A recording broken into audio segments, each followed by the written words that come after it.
Questions की discussion करते हैं हम। स्पेशली ये क्वेश्चंस अपने बैक साइज के क्वेश्चंस हैं एनसीईआरटी लॉज ऑफ मोशन के। तो we are discussing today about the back exercise of Newton's of back exercise of Newton's laws of motion. आ जाओ, मैं एक सबसे पहले क्वेश्चन डिस्कस कर रहा हूं, question number 5.36 of back size, NCERT back size question number 5.36। Question पढ़ो ध्यान से। क्वेश्चन लिखना चाहते हो फटाफट क्वेश्चन लिख लो सबको एक बार। The rear side of a truck is open and a box of 40 kg mass is placed 5 meter away from the open end। तो आपके पास एक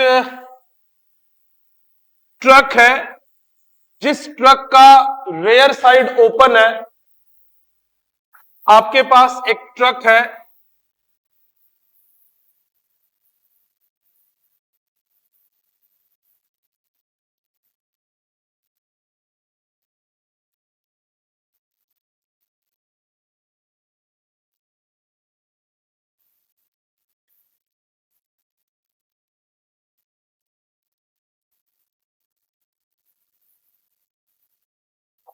बात समझ में आ रही है।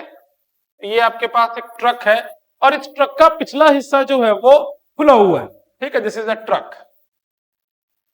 दिस इज अ ट्रक जिसका जो पिछला हिस्सा है वो ओपन है। ठीक, a box of 40 kg mass is placed 5 metre away from the open end. तो इसके ओपन एंड से एक 40 kg का बॉक्स रखा हुआ है जिसके ओपन एंड से कितना दूर है बोलो बेटा, 5 metre away. It is 5 metre away from it. ठीक है, the coefficient of friction between box and the surface below is 0.15। इस सरफेस की न्यू आपको दी हुई है 0.15। बात समझ में आ रही है? Okay, 0.15। On a straight road the truck starts from rest. So initial velocity of truck कितनी है बोलो बेटा, 0। और ये ट्रक आगे की तरफ एक्सेलरेट करना शुरू करता है और ट्रक की एक्सेलरेशन है 2 मीटर पर सेकंड स्क्वायर। ये एक्सेलरेशन ऑफ किसका है बोलो बेटा, truck, and it is 2 metre per second square. बोलो बात समझ में आ रही है ना। At what distance from the starting point. अब देखो, जब ट्रक यहां से आगे बढ़ना शुरू होगा तो जैसे ये आगे बढ़ रहा है ये जो बॉक्स है वो पीछे की तरफ स्लिप करना शुरू हो जाएगा। कब स्लिप करेगा? अगर ट्रक के आगे बढ़ने से फोर्स फ्रिक्शन से ज्यादा होगी तो किधर स्लिप करना शुरू कर जाएगा बोलो बेटा, पीछे की तरफ। तो ये ट्रक कितना डिस्टेंस आगे मूव करता है कि ये जो बॉक्स है फॉल ऑफ हो जाएगा। मतलब यहां से मान लो ट्रक यहां से शुरू कर रहा है और वो कितना डिस्टेंस आगे जाता है, मान लो वो s डिस्टेंस आगे जाता है, और जब वो s डिस्टेंस आगे जाता है तो ये बॉक्स जो है वो पीछे गिर जाएगा। You have to find the value of s। क्या क्वेश्चन समझ में आया सबको? क्या कह रहा है देखो जरा, ऐसा कुछ प्रैक्टिकल एग्जांपल है। मैं एक बार आपको डायग्रामेटिकली दोबारा समझाता हूं। ये मान लो एक ट्रक है, ये ट्रक है, ये ब्लैक वाला मेरा आईपैड, और इसके ऊपर ये एक बॉक्स रखा हुआ है और ये जैसे ही आगे बढ़ता है ये बॉक्स नीचे की तरफ गिर गया। क्या और समझ में आ रही है? देखो क्या हो रही होगी सिचुएशन, जैसे ही आगे बढ़ेगा ये पीछे की तरफ घिसकेगा। देखो, यस और नो? तो ये जैसे ही आगे बढ़ता है कितनी डिस्टेंस ये बढ़ेगा, ये कहां गिर जाए, पीछे की तरफ बढ़ जाए। तो you have to calculate the distance. बहुत ही अच्छा क्वेश्चन है, मेरा one of the favourite question है। आओ हम इसको एंड तक सॉल्व करते हैं। इसको सॉल्व करने के कई मेथड हो सकते हैं। मैं इसको नॉन इनर्शियल फ्रेम से सॉल्व करता हूं। नॉन इनर्शियल फ्रेम कहने का मतलब क्या होगा कि मान लो ऑब्जर्वर यहां पे बैठा। Now we are discussing about the solution.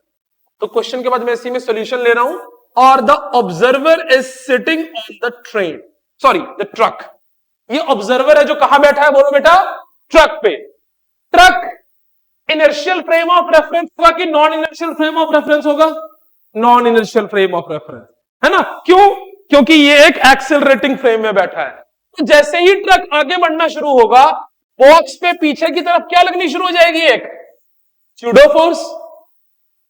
Box आगे बढ़ रहा होगा, फ्रिक्शनल फोर्स इधर एक्ट करेगी बेटा, frictional force will act in this direction.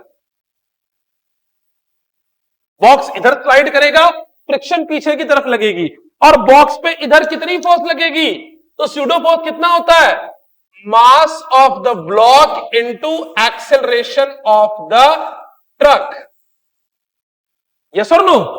क्यों? क्योंकि ऑब्जर्वर की कौन सी एक्सेलरेशन है, 2 मीटर पर सेकेंड स्क्वायर, जो ट्रक की एक्सेलरेशन है। तो स्यूडो फोर्स की डायरेक्शन क्या होती है, opposite to the acceleration of the body, और मैग्नीट्यूड कितना होता है, मास इनटू एक्सेलरेशन। क्या पूरी सिचुएशन क्लियर है? ओके, इधर पीछे की तरफ क्या लग रहा होगा, फ्रिक्शन, नीचे की तरफ mg, ऊपर की तरफ नॉर्मल। तो ये फोर्स मान लेते हैं F डैश है, और F डैश की वैल्यू कितनी है मेरे पास, mass of the block into acceleration of the truck. तो निकालते हैं सबसे पहले F डैश की वैल्यू। तो F डैश की वैल्यू क्या हो जाएगी मेरे पास, मास ऑफ द ब्लॉक कितना है बोलो बेटा, 40, एक्सेलरेशन कितना है 2, so this force is 80 newton. बोलो बात समझ में आ रही है? अब हम फ्रिक्शन फोर्स की वैल्यू निकालते हैं। फ्रिक्शन फोर्स कितना लगेगा बोलो बेटा, म्यू इंटू एन। म्यू की value is given to you 0.15, और एन किसके बराबर हो जाएगा, from diagram it is very clear the N is equal to mg। तो n is equal to mg put करेंगे यहां पर, और ये वैल्यू क्या हो जाएगी 0.15 m, 40 g की वैल्यू में 10 लेट कर लेता हूं just for the ease of calculation. So ये 15 चौके 60, तो ये हो जाएगा 60 न्यूटन। सो फ्रिक्शन की वैल्यू कितनी होगी बोलो बेटा, 60 newton. So this force is acting in the forward direction. केवल मैं ब्लॉक का डायग्राम यहां बना रहा हूं आपके समझने के लिए। स्यूडो फोर्स की वजह से ब्लॉक पर आगे फोर्स F लग रही है, और पीछे फोर्स क्या लग रही है, फ्रिक्शन। यहां से एक और कंसेप्ट आपको सिखाता हूं। अगर ये फ्रिक्शन फोर्स की वैल्यू स्यूडो फोर्स से बड़ी होती तो ये ब्लॉक स्लाइड नहीं करता, लेकिन हमें साफ साफ दिख रहा है इधर लगने वाली फोर्स फ्रिक्शन फोर्स से बड़ी है। बोलो यस और no? It is very clear that F dash is greater than frictional force. बोलो यस और no? So this block will start sliding backward, है ना, this block will start sliding backward. तो ये पीछे मूव करना शुरू कर जाएगा। पीछे मूव अगर ब्लॉक करना शुरू कर जाएगा तो मैं सबसे पहले वो टाइम निकालता हूं जितने टाइम में ये ब्लॉक गिर जाएगा। यस और नो? तो टाइम निकालने के लिए क्या चाहिए, डिस्टेंस पता है, टाइम चाहिए, क्या इक्वेशन यूज करेंगे, distance time equation, h is equal to UT plus half at square. U is 0 है, एक्सेलरेशन नहीं है, तो एक्सेलरेशन निकाल लेंगे। सबसे पहले हम निकालते हैं एक्सेलरेशन ऑफ ब्लॉक। ये क्या हो जाएगा बोलो बेटा, force net upon mass of block. Force net क्या हो जाएगा बोलो बेटा, F dash minus friction upon mass. F dash की value 80 minus 60 by mass of the block is 40, तो ये 20/40, तो 0.5 मीटर पर सेकेंड स्क्वायर। कोई डाउट? तो मेरे पास एक्सेलरेशन की वैल्यू आ गई। कितनी एक्सेलरेशन आ गई, एक्सेलरेशन किसकी आई है, ये एक्सेलरेशन ऑफ ब्लॉक। याद रहे AB का मतलब acceleration of block 0.5 metre per second square. अब ब्लॉक ने कितना डिस्टेंस ट्रेवल करना है बोलो बेटा, 5 मीटर। तो सबसे पहले हम निकालते हैं time taken by the block to fall down of the truck. ये क्वेश्चन पहला पार्ट है, इधर सॉल्व करता हूं, यही सारी वाली। सबसे पहले हम क्या निकालेंगे बोलो बेटा, time taken by the block to fall down from truck. ठीक है, time taken by the block to fall down from the truck. तो क्या लिखोगे बोलो बेटा, S is equal to UT plus half at square. कितना डिस्टेंस ट्रक ने travel करना है बोलो बेटा, 5 में, सॉरी ब्लॉक ने कितना डिस्टेंस ट्रेवल करना है 5। Initial velocity 0t half. Acceleration किसकी लिखनी है, ट्रक की ब्लॉक की, ब्लॉक की, क्योंकि ब्लॉक गिर रहा है। Very good. तो एक्सेलरेशन ऑफ ब्लॉक इज 0.5 और t स्क्वायर। तो ये 0 हो गया, है ना। ये वैल्यू कितनी बन गई, 0.5 को लिखोगे तो 1/2, तो it will be t is equal to under root of 20। Yes और नो? तो सॉल्व कर लो, क्या आ गया, t की वैल्यू आ गई under root of 20 second. Easy है बेटा, दिस इज 0, 0.5 का मतलब भी हाफ, हाफ इंटू हाफ क्या हो जाएगा 4, 4 जरा के 20, t is equal to under root of 20। Calculation तो फास्ट हो जाएगी, मेरे जैसे ओल्ड एज के आदमी की हो गई, तुम लोग तो जवान आदमी हो। बोलो यस और नो? ये कौन सा टाइम है, जितने टाइम में ये ब्लॉक पीछे गिर जाएगा। हमें कौन सा टाइम चाहिए कि इतने टाइम में ट्रक ने कितना डिस्टेंस ट्रेवल किया है, ठीक है। तो अब इसका आखिरी part, distance travelled by the truck in this time, distance travelled by the truck in this time. क्या लिखोगे बोलो बेटा, डिस्टेंस एच निकालना है, u की वैल्यू 0, t हाफ। अब किसकी एक्सेलरेशन, ब्लॉक की, ट्रक की एक्सेलरेशन 2 और टाइम अंडर रूट ऑफ 20, तो 2 और 2 कैंसिल आउट हो गया, s की वैल्यू क्या आ गई under root of 20 metre. This is the answer. Fortunately जो टाइम की वैल्यू है वही किसकी वैल्यू आ रही है, ओ I am sorry, sorry, T का स्क्वायर होगा, तो ये 20 हो जाए। So it will B fall down after 20 metre. अगर आप जी की वैल्यू 9.8 लोगे तो आंसर विल करस्पॉन्डिंगली चेंज। फटाफट नोट डाउन करो, फिर हम लोग नेक्स्ट क्वेश्चन की तरफ चलते हैं। किसी स्टेप में डाउट हो तो जरूर पूछ लो। हाँ जी,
आ जाओ नेक्स्ट क्वेश्चन इज 5.37। आ जाओ नेक्स्ट क्वेश्चन करते हैं 5.37।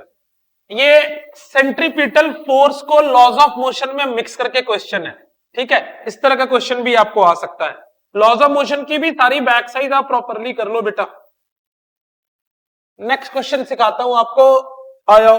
तब तक मैं जब तक रब कर रहा हूं आपको कंसेप्ट भी रिवाइज करा देता हूं। मैंने क्या सिखाया था, जब भी कोई बॉडी किसी भी सर्कुलर ट्रैक पे मूव कर रही है, there must be some centripetal force, और जो सेंट्रीपिटल फोर्स है उसका मैग्नीट्यूड किसके बराबर होता है, mv²/r। और अगर कोई बॉडी सर्कुलर ट्रैक पे घूम रही है तो उसका मैग्नीट्यूड सेंट्रीपिटल फोर्स से या तो बड़ा होना चाहिए या उसके बराबर होना चाहिए। अगर किसी का मैग्नीट्यूड सेंट्रीपिटल फोर्स से छोटा होगा तो वो सर्कुलर ट्रैक पे नहीं घूम सकता, मूव नहीं कर सकता। आओ इसी पे बेस्ड एक क्वेश्चन करते हैं। क्वेश्चन नंबर 5.37 36 डिस्कस किया हमने। 5.37 from the back side of laws of motion. सबसे पहले क्वेश्चन लिख लो जरा जल्दी से। कहता है a disc revolves with a speed of 33 1/3 revolution per minute. तो ये मान लो एक ऐसे डिस्क है, मैं डायग्रामेटिकली भी एक्सप्लेन कर दे रहा हूं आपको, और ये डिस्क का एक्सेस है। This is the axis of the disc, यहां से ये पास कर रहा है। This is the disc and this is the axis of the disc. बात नहीं करो बेटा, कॉन्सेंट्रेट करो। और इट इज रिवॉल्विंग, है ना, किसी भी तरीके से रिवॉल्व कर सकता है, क्लॉकवाइज या एंटी क्लॉकवाइज। तो it is revolving and with speed of 33 1/3 revolution per minute. तो आपको फ्रीक्वेंसी दी हुई है, न्यू की वैल्यू 33 1/3 रेवोल्यूशन पर मिनट। बोलो बेटा बात समझ में आ रही है? तो फ्रीक्वेंसी को क्या लिख सकते हैं, बोलो 99 और +1 100/3 रेवोल्यूशन पर मिनट। तो यहां से ओमेगा निकाल सकते हो। एंगुलर फ्रीक्वेंसी सिखाया हुआ है 2πν, सिखाया था जब मैंने सर्कुलर मोशन के क्वेश्चंस कराए थे, तब भी कराया था। तो यहां से एंगुलर वेलोसिटी ऑफ डिस्क क्या हो जाएगा, what is omega, it is the angular velocity of disc. This is the angular velocity of disc, है ना।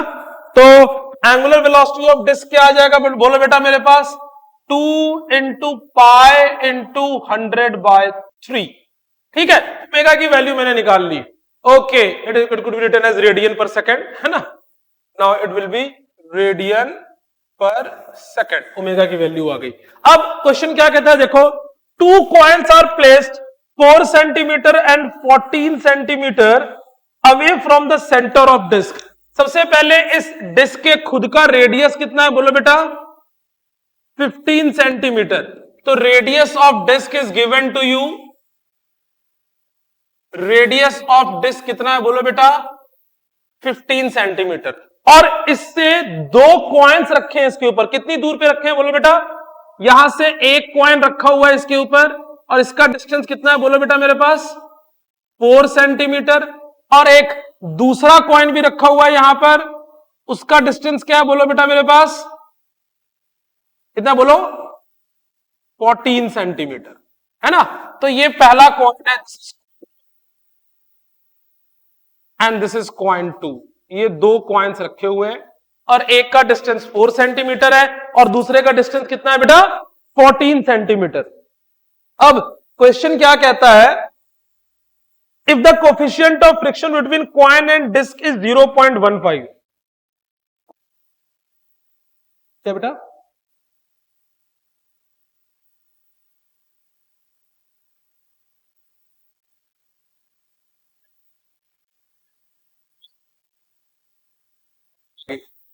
और आपको न्यू दिया हुआ है, mu between the coin and the disc कितनी वैल्यू दी हुई है न्यू की, बोलो बेटा 0.15 न्यू की वैल्यू दी हुई है। अब ये क्वेश्चन ये कह रहा है कि जब ये ऐसे डिस्क गोल गोल घूम रहा होगा तो कौन सा कॉइल इसके साथ घूमेगा और कौन सा कॉइल बाहर की तरफ गिर जाएगा। बात समझ में आ रही है? एक डिस्क है, 2 कॉइन्स रखे हैं, एक नजदीक एक दूर, and the disc is rotating, कौन सा कॉइल साथ में रहेगा और कौन सा कॉइल गिर जाएगा। अब मेरी बात समझो, because it is rotating there must be some centripetal force, The centripetal force provided in this case will be the frictional force, है ना? वो कौन सा फोर्स होगा? Frictional force. अगर frictional force will be able to provide the required centripetal force, or if the frictional force is greater than the centripetal force, the disk will disturb हो रहा, उधर बैठ जाओ. अच्छा, और disk will rotate with the the coin will rotate with the disk, or it won't be rotate with the disk. लिखो जरा, लिखो, लिखो इसमें. When the coin is rotating with the disk,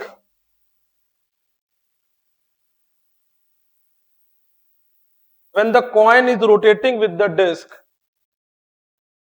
frictional force is providing the required centripetal force.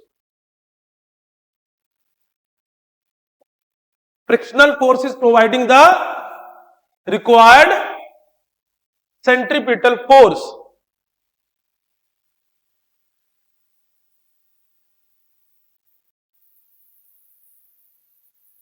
If the magnitude of frictional force is,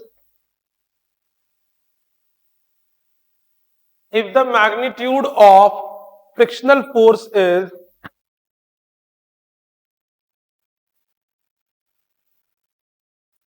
greater than, if the magnitude of frictional force is greater than or equal to, greater than or equal to the centripetal force,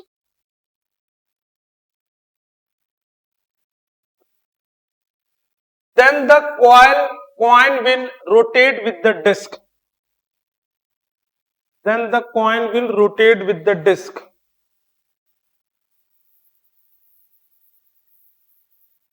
Otherwise it will slip out.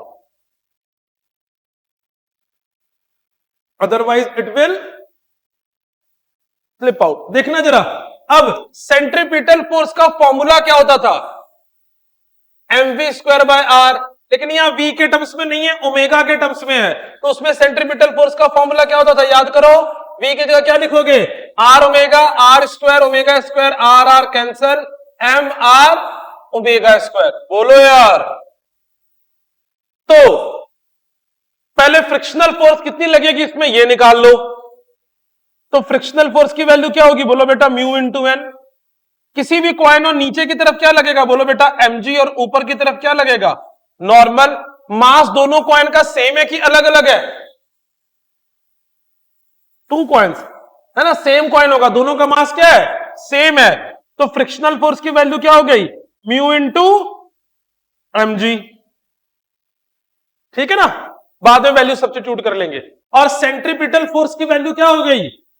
mr omega square. अब condition क्या होनी चाहिए? Frictional force should be greater than और equal to centripetal force. बोलो yes और no. ठीक है, तो अब देखो फ्रिक्शनल फोर्स की वैल्यू क्या होगी? Mu mg should be greater than और equal to mr omega square. बोलो क्या क्या कैंसल आउट होगा? देखो m और m कैंसल आउट हो गया. तो mg should be greater than r omega square. Sorry, m और m कैंसल आउट हो गया. Mu g, sorry, mu g should be greater than r omega square. तो अब दोनों कॉइन्स के लिए इसको सेव करो. देखो ये कौन इस इक्वेशन को सेटिस्फाई करता है? फर्स्ट कॉइन के लिए लिखो. पहले म्यू जी की वैल्यू तो मेरे पास फिक्स हो जाएगी. बोलो बेटा, तो म्यू की वैल्यू कितनी है? बोलो. और जी की वैल्यू 10 मान लेते हैं. तो ये कितना हो जाएगा? बोलो 1.5. बोलो यार. तो ये क्या होना चाहिए? 1.5. और ये हो गया म्यू जी की वैल्यू. Mu g is equal to क्या हो गया? 1.5. और पहले कॉइन के लिए, फर्स्ट कॉइन के लिए आर की वैल्यू, फर्स्ट कॉइन का रेडियस कितना है? 4 सेंटीमीटर इंटू ओमेगा स्क्वायर. क्या है? बोलो 4 सेंटीमीटर को मीटर में कन्वर्ट कर लो और इंटू 2 पाई 100/3. बात समझ में आ रही है कि नहीं आ रही है? ये किसकी वैल्यू है? आर ओमेगा स्क्वायर की वैल्यू. चेक करो कि इसका बड़ा आता है कि नहीं. सेकंड कॉइन के लिए भी ये वैल्यू तो सेम रहेगी. म्यू जी की वैल्यू 1.5 है, और सेकेंड कॉइन के लिए यहां क्या होगा R1 और यहां क्या होगा R2। ये क्या हो जाएगा R2 के केस में 14 into 10 raise to the power -2 into 2 pi into 100/3। दोनों का निकाल लो, देखो कौन सी ऊपर वाली इक्वेशन को सेटिस्फाई करता है, वो वाला कॉइन घूमेगा। फटाफट कैलकुलेशन करो और बताओ मेरे को फाइनल आंसर क्या होगा।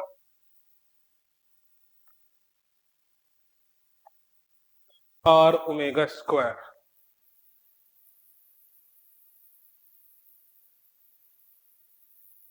समझ आ रही है कि बात नहीं?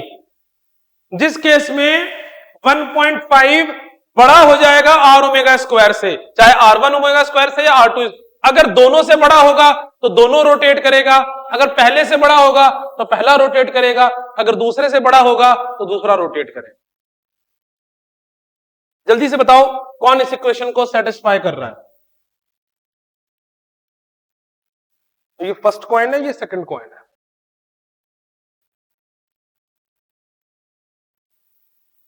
हाँ, mu M G should be greater than ना।